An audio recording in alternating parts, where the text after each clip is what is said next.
ನನ್ನೆಲ್ಲ ಆತ್ಮೀಯ ವಿದ್ಯಾರ್ಥಿಗಳೇ, ಇವತ್ತಿನ ತರಗತಿಗೆ ತಮಗೆಲ್ಲರಿಗೂ ಸ್ವಾಗತ. 24-25ನೇ ಸಾಲಿನ ಸಮಾಜ ವಿಜ್ಞಾನದ ಬಹು ಸಂಭವನೀಯ ಪ್ರಶ್ನೋತ್ತರಗಳು. ನಾನು ಈ ಹಿಂದಿನ ವಿಡಿಯೋಗಳಲ್ಲಿ ಸ್ವಲ್ಪ ಹೇಳುವಾಗ ಭಾಳಷ್ಟು ವೇಗ ಅನ್ನಿಸ್ತು. ನಿಧಾನಿಸಿ ತಮಗೆ ಮೆದುಳಿಗೆ ಹೋಗುವ ಹಾಗೆ ಹೇಳಲಿಕ್ಕೆ ಪ್ರಯತ್ನ ಮಾಡ್ತೇನೆ. ನೋಡಿ, ಆಲಿಸಿ ಮತ್ತೊಮ್ಮೆ ಆಲಿಸಿ, ಚಿಂತನೆ ಮಾಡಿ, ಮಂಥನ ಮಾಡಿ, ಮನದಟ್ಟು ಮಾಡಿಕೊಳ್ಳಿ. ಪರೀಕ್ಷೆಯ ಸಾಧನೆಯಲ್ಲಿ ಯಶಸ್ಸನ್ನು ಹೊಂದಿರಿ ಎಂಬುದು ನನ್ನ ಆಶಯ. ಮೈಸೂರು ಸಂಸ್ಥಾನ ನವರಾತ್ರಿ ಉತ್ಸವವನ್ನು ಪ್ರಾರಂಭಿಸಿದ ಒಡೆಯರು ಯಾರು? ಮೈಸೂರು ಸಂಸ್ಥಾನದ ನವರಾತ್ರಿ ಉತ್ಸವವನ್ನು ಪ್ರಾರಂಭಿಸಿದ ಒಡೆಯರು ಯಾರು? ಉತ್ತರ: ರಾಜ ಒಡೆಯರ್. ಚಿಕ್ಕದೇವರಾಜ ಒಡೆಯರ ಬಿರುದುಗಳು ಯಾವುವು? ಚಿಕ್ಕದೇವರಾಜ ಒಡೆಯರ ಬಿರುದುಗಳು ಯಾವುವು? ಚಿಕ್ಕದೇವರಾಜ ಒಡೆಯರಿಗಿದ್ದ ಬಿರುದುಗಳು: ಕರ್ನಾಟಕ ಚಕ್ರವರ್ತಿ, ಅಪ್ರತಿಮ ವೀರ, ತೆಂಕಣರಾಜ, ನವಕೋಟಿ ನಾರಾಯಣ. ಕರ್ನಾಟಕ ಚಕ್ರವರ್ತಿ, ಅಪ್ರತಿಮ ವೀರ, ತೆಂಕಣರಾಜ, ನವಕೋಟಿ ನಾರಾಯಣ. ನಾಲ್ವಡಿ ಕೃಷ್ಣರಾಜ ಒಡೆಯರ್ ರವರ ಸಾಧನೆಗಳನ್ನು ತಿಳಿಸಿ. ಉತ್ತರ: ಪ್ರಾಥಮಿಕ ಶಿಕ್ಷಣದ ಅಭಿವೃದ್ಧಿ,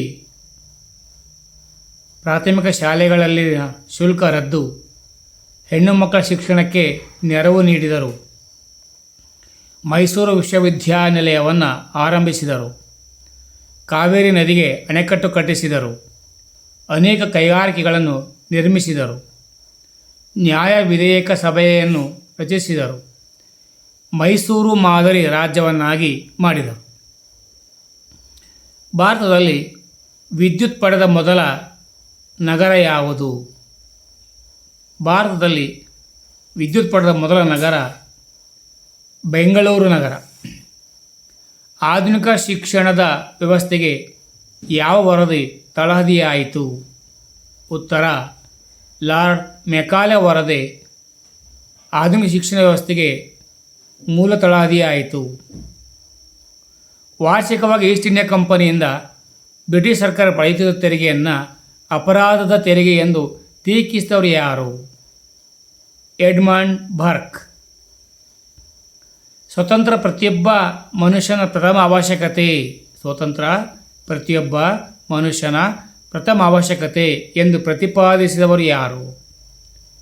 ಮಹಾತ್ಮ ಜ್ಯೋತಿಬಾ ಫುಲೆ. ಯುವ ಬಂಗಾಳಿ ಚಳುವಳಿಯನ್ನು ಮತ್ತು ಅಕಾಡೆಮಿಕ ಅಸೋಸಿಯೇಷನ್ ಯಾರು ಪ್ರಾರಂಭಿಸಿದರು? Henry Vivian ಡಿರೇಜಿಯೋ. ಆತ್ಮಗೌರವ ಚಳುವಳಿ ಮತ್ತು ಸೆಲ್ಫ್ ರೆಸ್ಪೆಕ್ಟ್ ಲೀಗನ್ನು ಯಾರು ಪ್ರಾರಂಭಿಸಿದರು? ಉತ್ತರ: ಪೆರಿಯಾರ್. ಇ.ವಿ. ರಾಮಸ್ವಾಮಿ ನಾಯ್ಕರ್. ವೈಕಂ ಸತ್ಯಾಗ್ರಹ ಚಳುವಳಿ ನಡೆಸಿದವರು ಯಾರು? ವೈಕಂ ಸತ್ಯಾಗ್ರಹ ಚಳುವಳಿ ನಡೆಸಿದವರು ಶ್ರೀ ನಾರಾಯಣ ಗುರು. ಯಾವುದನ್ನು ಮ್ಯಾಗ್ನಾ ಕಾರ್ಟಾ ಎಂದು ಕರೆಯಲಾಗಿದೆ? 1858ರ ಭಾರತದಲ್ಲಿ ಬ್ರಿಟನ್ ರಾಣಿ ಹೊರಡಿಸಿದ ಘೋಷಣೆಯನ್ನು ಮ್ಯಾಗ್ನಾ ಕಾರ್ಟಾ ಎಂದು ಕರೆಯಲಾಗಿದೆ. ಪಾಲಿಸಿ ಆಫ್ ಅಸೋಸಿಯೇಷನ್ ಎಂದರೆ 1861ರ ಭಾರತೀಯ ಪರಿಷತ್ ಕಾಯ್ದೆ ಮೂಲಕ ಭಾರತೀಯರಿಗೆ ಶಾಸನ ರೂಪಿಸುವ ಪ್ರಕ್ರಿಯೆಯಲ್ಲಿ ಸ್ಥಾನವನ್ನು ಕಲ್ಪಿಸಲಾಯಿತು. ಭಾರತೀಯರು ಬ್ರಿಟಿಷರ ಬಗೆಗೆ ತಿಳಿದಿರುವ ಅಭಿಪ್ರಾಯಗಳನ್ನು ತಿಳಿಯಲು ಭಾರತೀಯರಿಗೆ ಪ್ರಾತಿನಿಧ್ಯ ನೀಡಲಾಯಿತು. ಇದನ್ನು ಇಂಗ್ಲೀಷ್ನಲ್ಲಿ ಪಾಲಿಸಿ ಆಫ್ ಅಸರ್ಷನ್ ಎನ್ನುತ್ತಾರೆ. ಎರಡನೇ ಮಹಾಯುದ್ಧದ ಪರಿಣಾಮಗಳೇನು? ಅಪಾರ ಸಾವು ನೋವು ಸಂಭವಿಸಿತು. ಅಮೆರಿಕ ಮತ್ತು ರಷ್ಯಾ ದೇಶಗಳು ಬಲಿಷ್ಠ ದೇಶಗಳಾದವು. ಜಗತ್ತಿನ ರಾಜಕೀಯ ಸಾಮಾಜಿಕ ಸಂರಚನೆಯ ಬದಲಾವಣೆ, ಶೀತಲ ಸಮರಕ್ಕೆ ಇದು ನಾಂದಿಯಾಯಿತು. ಈ ಯುದ್ಧದಿಂದ ವಿಶ್ವಸಂಸ್ಥೆ ಸ್ಥಾಪನೆಯಾಯಿತು. ಏಷ್ಯಾ ಮತ್ತು ಆಫ್ರಿಕಾ ದೇಶಗಳು ಸ್ವತಂತ್ರವಾದವು. ರಾಜ್ಯಶಾಸ್ತ್ರ ವಿಭಾಗದಲ್ಲಿ ಬರುವ ಬಹು ಸಂಭವನೀಯ ಪ್ರಶ್ನೆಗಳು. ಸಾರ್ವಜನಿಕ ಆಡಳಿತದ ಪಿತಾಮಹ ಎಂದರೆ ಯಾರು? ಸಾರ್ವಜನಿಕ ಆಡಳಿತದ ಪಿತಾಮಹ ವುಡ್ರೋ ವಿಲ್ಸನ್.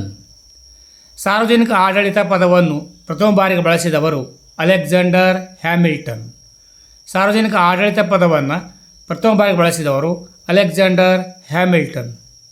ಸಾರ್ವಜನಿಕ ಆಡಳಿತದ ವ್ಯಾಪ್ತಿಯನ್ನು ಪೋಸ್ಟ್ ಕಾರ್ಬ್ ಎಂಬ ಇಂಗ್ಲೀಷ್ ಪದದಲ್ಲಿ ಸೂಚಿಸಿದವರು ಯಾರು? ಲೂಥರ್ ಗಾಲಿಕ್. ಸಾರ್ವಜನಿಕ ಆಡಳಿತ ಎಂದರೇನು? ರಾಜ್ಯದ ದೈನಂದಿನ ವ್ಯವಹಾರಗಳನ್ನು ನಡೆಸಿಕೊಂಡು ಹೋಗುವ ಸರ್ಕಾರದ ಅಂಗವೇ ಸಾರ್ವಜನಿಕ ಆಡಳಿತ. ರಾಜ್ಯದ ದೈನಂದಿನ ವ್ಯವಹಾರಗಳನ್ನು ನಡೆಸಿಕೊಂಡು ಹೋಗುವ ಸರ್ಕಾರದ ಅಂಗವೇ ಸಾರ್ವಜನಿಕ ಆಡಳಿತ. ನೇಮಕಾತಿ ಎಂದರೇನು? ಸೂಕ್ತ ಹುದ್ದೆಗೆ ಸೂಕ್ತ ವ್ಯಕ್ತಿಗಳನ್ನು ಆಯ್ಕೆ ಮಾಡುವ ಪ್ರಕ್ರಿಯೆ. ಸೂಕ್ತ ಹುದ್ದೆಗೆ ಸೂಕ್ತ ವ್ಯಕ್ತಿಗಳನ್ನು ಆಯ್ಕೆ ಮಾಡುವ ಪ್ರಕ್ರಿಯೆ. ಪದೋನ್ನತಿ ಎಂದರೇನು? ಪರೋಕ್ಷ ನೇಮಕಾತಿ ಎಂದರೇನು? ಪದೋನ್ನತಿ ಎಂದರೆ ಈಗಾಗಲೇ ಸರ್ಕಾರಿ ಸೇವೆಯಲ್ಲಿರುವವರನ್ನು ಅವರ ವಿದ್ಯಾರ್ಥಿ ಮತ್ತು ಸೇವಾ ಹಿರಿತನದ ಆಧಾರದ ಮೇಲೆ ಮೇಲ್ದರ್ಜೆಯ ಹುದ್ದೆಗೆ ನೇಮಕ ಮಾಡುವುದೇ ಪದೋನ್ನತಿ ಅಥವಾ ಪರೋಕ್ಷ ನೇಮಕಾತಿಯಾಗಿದೆ. ರಾಜ್ಯ ಪೊಲೀಸ್ ಇಲಾಖೆಯ ಮುಖ್ಯಸ್ಥರು ಯಾರು? ಪೊಲೀಸ್ ಮಹಾನಿರ್ದೇಶಕರು, DG ಮತ್ತು IGP. ಸಾರ್ವಜನಿಕ ಆಡಳಿತವು ಪ್ರಸ್ತುತ ಅಗತ್ಯವಾಗಿದೆ ಚರ್ಚಿಸಿ. ಸಾರ್ವಜನಿಕ ಆಡಳಿತವು ವ್ಯಕ್ತಿಯ ಹುಟ್ಟಿನಿಂದ ಮರಣದವರೆಗೆ ವ್ಯಾಪಕವಾಗಿ ಕಾರ್ಯನಿರ್ವಹಿಸುತ್ತದೆ ಸಮರ್ಥಿಸಿ. ಸರ್ಕಾರದ ಆಧಾರ ಸ್ತಂಭವಾಗಿದೆ. ರಾಜ್ಯ ವ್ಯವಸ್ಥೆಯ ಹೃದಯವಾಗಿದೆ. ಸಾರ್ವಜನಿಕ ಹಿತಾಸಕ್ತಿಯನ್ನು ಕಾಪಾಡುತ್ತದೆ. ಕಾನೂನು ಮತ್ತು ನೀತಿಗಳ ಜಾರಿ, ಸಾಮಾಜಿಕ ಭದ್ರತೆಯನ್ನು ದೃಢಪಡಿಸುತ್ತದೆ.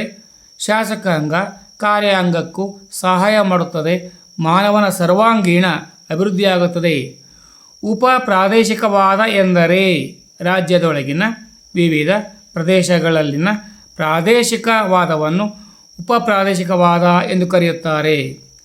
ಉಪ ಪ್ರಾದೇಶಿಕವಾದ ಬೆಳೆಯಲು ಕಾರಣವೇನು? ಪ್ರಾದೇಶಿಕ ಅಸಮತೋಲನ.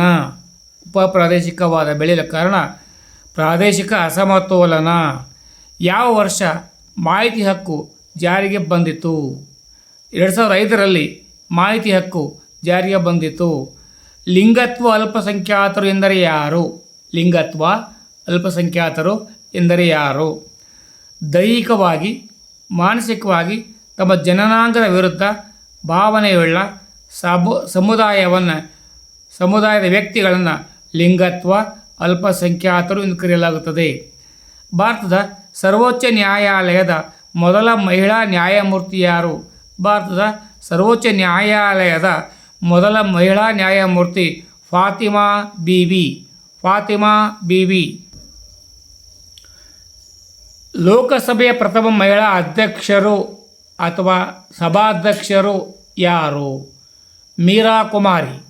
ಭಾರತ ಚುನಾವಣಾ ಆಯೋಗದ ಮೊಟ್ಟಮೊದಲ ಮಹಿಳಾ ಮುಖ್ಯ ಚುನಾವಣಾ ಆಯುಕ್ತೆ ಯಾರು? ಶ್ರೀಮತಿ ವಿ.ಎಸ್. ರಮಾದೇವಿ. ಜನಸಂಖ್ಯಾ ಲಾಭಾಂಶವೆಂದರೆ ದೇಶದ ಒಟ್ಟು ಜನಸಂಖ್ಯೆಯಲ್ಲಿ ದುಡಿಯುವವರ ಸಂಖ್ಯೆ ಹೆಚ್ಚಾಗಿರುವ ಸ್ಥಿತಿಯೇ ಜನಸಂಖ್ಯಾ ಲಾಭಾಂಶ. ಭಾರತ ಜನಸಂಖ್ಯಾ ಲಾಭಾಂಶವೆಷ್ಟು? 62% ಭಾರತದ ಜನಸಂಖ್ಯಾ ಲಾಭಾಂಶವಾಗಿದೆ. ಸ್ಮೈಲ್ ಯೋಜನೆಯ ಉದ್ದೇಶವೇನು? ಲಿಂಗತ್ವ ಅಲ್ಪಸಂಖ್ಯಾತರ ಪುನರ್ವಸತಿ ಕಲ್ಪಿಸುವುದು. ಲಿಂಗತ್ವ ಅಲ್ಪಸಂಖ್ಯಾತರ ಪುನರ್ವಸತಿ ಕಲ್ಪಿಸುವುದು, ಆಶ್ರಯ ಮನೆ ನೀಡುವುದು. ರಾಜ್ಯ ಸರ್ಕಾರಿ ಹುದ್ದೆಗಳ ನೇಮಕಾತಿಯಲ್ಲಿ ಎಷ್ಟು ಮೀಸಲಾತಿ ಇದೆ? 1%. ಲಿಂಗತ್ವ ಅಲ್ಪಸಂಖ್ಯಾತರು ಎಂಬ ಪದವನ್ನು ಸೂಚಿಸಿದವರು ಯಾರು? ಅಕ್ಕಾಯಿ ಪದಶಾಲಿ. ಲಿಂಗತ್ವ ಅಲ್ಪಸಂಖ್ಯಾತರು ಸಮುದಾಯಗಳ ಧ್ವನಿಯಾದ ಹೋರಾಟಗಾರ್ತಿ ಯಾರು? ಅಕೈ ಪದಶಾಲಿ. ತೃತೀಯ ಜಗತ್ತು ಎಂಬ ಪದವನ್ನು ಮೊದಲಿಗೆ ಬಳಸಿದವರು ಯಾರು? ಆಲ್ಫ್ರೆಡ್ ಸಾವಿ. ತೃತೀಯ ಜಗತ್ತು ಎಂಬ ಪದವನ್ನು ಮೊದಲು ಬಳಸಿದವರು ಆಲ್ಫ್ರೆಡ್ ಸಾವಿ. ವಿದೇಶಾಂಗ ನೀತಿಯ ನಿರ್ಧಾರಕ ಅಂಶಗಳು ಯಾವುವು? ವಿದೇಶಾಂಗ ನೀತಿಯ ನಿರ್ಧಾರಕ ಅಂಶಗಳು ರಾಷ್ಟ್ರದ ಭೌಗೋಳಿಕ ಸ್ಥಾನ, ಜನಸಂಖ್ಯೆಯ ಗಾತ್ರ, ಜಾಗತಿಕ ಸಮಸ್ಯೆಗಳು, ದೇಶದ ರಕ್ಷಣಾ ನೀತಿ, ನೆರೆಹೊರೆ ರಾಷ್ಟ್ರಗಳು, ಸೈನ್ಯದ ಗಾತ್ರ, ಆರ್ಥಿಕ ನೀತಿಗಳು, ಅಂತಾರಾಷ್ಟ್ರೀಯ ಪರಿಸ್ಥಿತಿಗಳು, ಅಂತಾರಾಷ್ಟ್ರೀಯ ಒಪ್ಪಂದಗಳು. ಭಾರತದ ವಿದೇಶಾಂಗ ನೀತಿಯ ಮೂಲ ತತ್ವಗಳು ಯಾವುವು? ವಿಶ್ವಶಾಂತಿಗೆ ಬೆಂಬಲ, ನಿಶ್ಶಸ್ತ್ರೀಕರಣಕ್ಕೆ ಬೆಂಬಲ, ಅಲಿಪ್ತ ನೀತಿ, ವಸಾಹತುಶಾಹಿತ್ವಕ್ಕೆ ವಿರೋಧ, ಸಾಮ್ರಾಜ್ಯಶಾಹಿತ್ವಕ್ಕೆ ವಿರೋಧ, ವರ್ಣಭೇದ ನೀತಿಗೆ ವಿರೋಧ, ಮಾನವ ಹಕ್ಕುಗಳ ಪ್ರತಿಪಾದನೆ, ಭಯೋತ್ಪಾದಕತೆಯ ನಿಗ್ರಹ, ಜಾಗತಿಕ ಬಿಕ್ಕಟ್ಟುಗಳಿಗೆ ಪರಿಹಾರ, ಅಂತಾರಾಷ್ಟ್ರೀಯ ಸಹಕಾರ.